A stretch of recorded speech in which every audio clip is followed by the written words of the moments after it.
Carl Edwards opens up about the role Homestead 2016 played in his sudden retirement.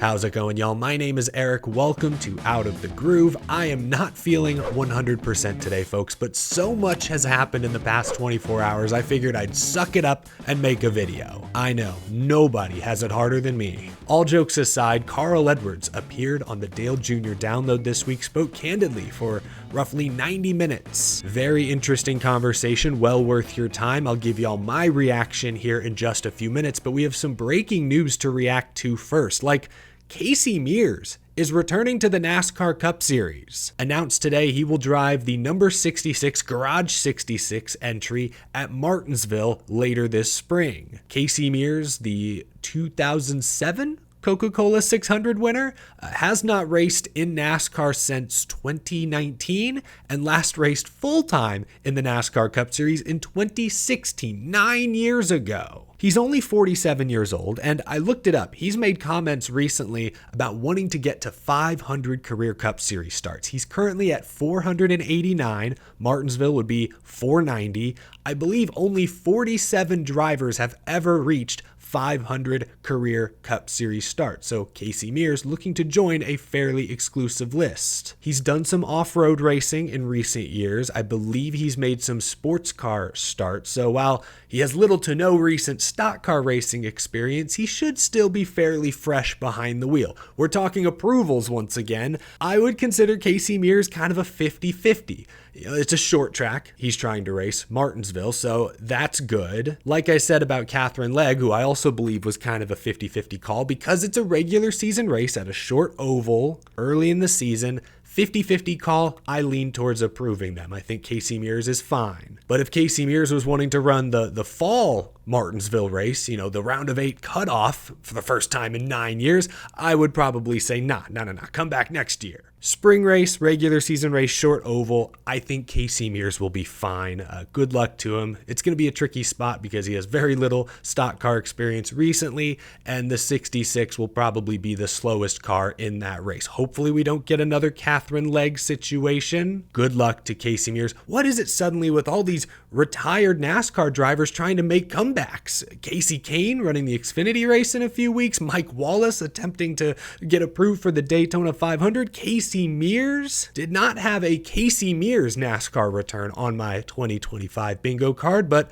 here we are. Even Carl Edwards has returned. He's not getting behind the wheel, but he will be on TV later this spring on Amazon Prime Video. But we'll talk about Carl Edwards' podcast appearance in a moment. First up, one more story. NASCAR has modified the open exemption provisional. It's a little confusing. NASCAR now says that if you apply for and are granted the OEP, you will automatically become the 41st car on the grid. You will not be eligible for prize money, regardless of your actual qualifying result. Apparently, they also added a sentence in the rulebook that states some Cup Series races may not be OEP eligible, which I guess is NASCAR's way of telling international star drivers, don't make your Cup Series debut late in the playoffs or during championship weekend. Say, for example, hypothetically, Lewis Hamilton said, I want to race at Phoenix in November. That's my Cup Series debut. NASCAR likely wouldn't want somebody with zero stock car racing experience on track during the championship race. So with this rule, they wouldn't have to awkwardly deny Lewis Hamilton the OEP. They could just say, hey, sorry, this is a non-OEP race. I don't know if that would make a difference, but that seems to be what NASCAR is thinking with this.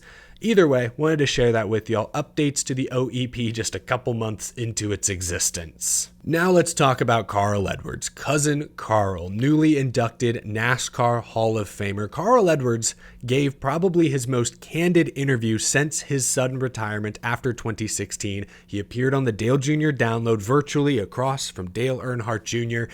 And in this interview, again, I'll link it down below, encourage you to go check it out. He confirmed a lot of things that many fans had speculated, or maybe things fans already knew. But there were some interesting details in there that I found interesting. He talked about some of his family adventures, taking a boat across the Atlantic Ocean more than once. He compared the culture at Roush Racing in the 2000s, early 2010s to Joe Gibbs Racing. Talked about working with different teammates from Mark Martin to Matt Kenseth to Denny Hamlin. A lot of interesting stuff, but the most interesting section undoubtedly was when he talked about the 2016 championship race at Homestead Miami Speedway. Carl Edwards, who a few years previously had come literally as close to winning a championship as you possibly can without winning a championship, was in control of the race, leading the championship four in the closing laps. NASCAR then threw the caution when the Go Fast Racing number 32 had a flat tire, slowed on the racetrack, got down onto the apron. It was a borderline at best caution call. Who am I kidding? It should not have been a caution, certainly not in that scenario. As a result, the field was stacked back up, leading to this infamous restart. Joey Logano shoots to the inside. Edwards tries to cover,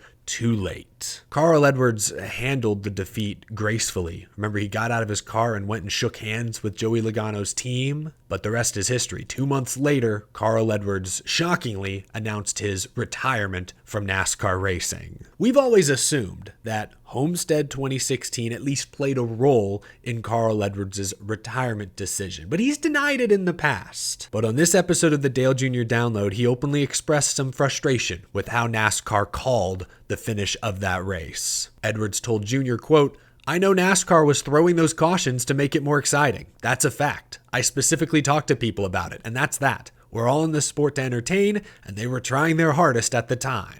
Yeah, he's not wrong. Fans have done their own research. Ever since stage yellows were introduced, the number of phantom debris cautions has gone down significantly. Carl goes on, though, and he notes that while there were many factors that contributed to his retirement, wanting to spend more time with his family, concern over potential head injuries in the wake of what Dale Earnhardt Jr. had suffered, Carl finally admitted on this podcast that NASCAR's playoff format and NASCAR's officiating did play a role in his retirement decision. Edwards said, quote, "I wanted to win that championship. It's everything. You know, it's everything you work for. That's the prize you want more than anything in the world. And yes, I believe that was snatched. I thought, damn, I don't know if spending a whole year of my life and all the things you give up for one restart? I don't know. That's a big deal. You have to weigh that." Again, this basically confirms what many of us have assumed for years. We've talked about this a few times in recent years, like in 2020, Kevin Harvick, dominant season, did not result in a championship 4 appearance, or Kyle Larson's 10-win season in 2021, or when the next-gen car was first being introduced. We talk about what the fans want, we talk about what the networks want, what the sponsors want, what the teams want. We can't forget about the drivers. Carl just admitted that the championship format, combined with NASCAR's inconsistent, sometimes manipulative officiating, contributed to his decision to leave the sport early. The money in NASCAR is still pretty good, but the schedule is a grind. We need our drivers to want to race in NASCAR. We need drivers to want to win races, more importantly, the championship.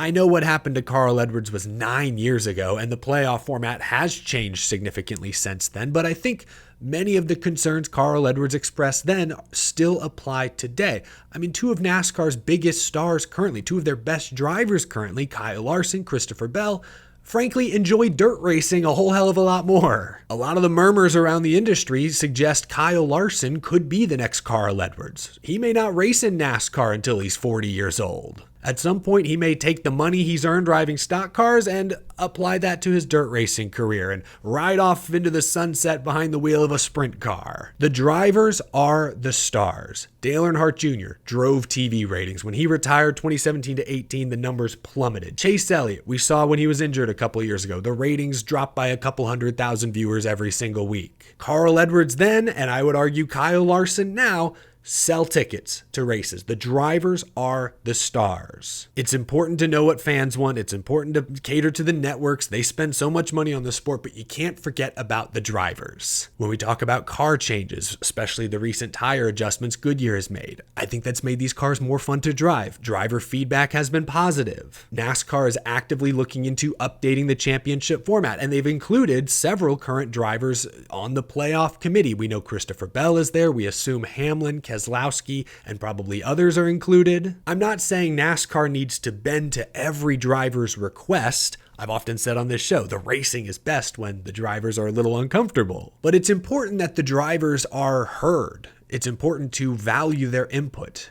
You should make them feel wanted. You should make NASCAR drivers want to race in NASCAR full-time for many, many years. The 2014 to 2016 playoff format, combined with NASCAR's manipulative officiating at the time, played a role in driving Carl Edwards away from the sport earlier than he otherwise would have. Again, some of NASCAR's biggest and brightest stars today would rather be dirt racing. It's important to think of the drivers when making future car changes, schedule changes, and especially playoff format changes. I think that's what NASCAR can learn from this podcast and the way Carl exited the sport in 2016.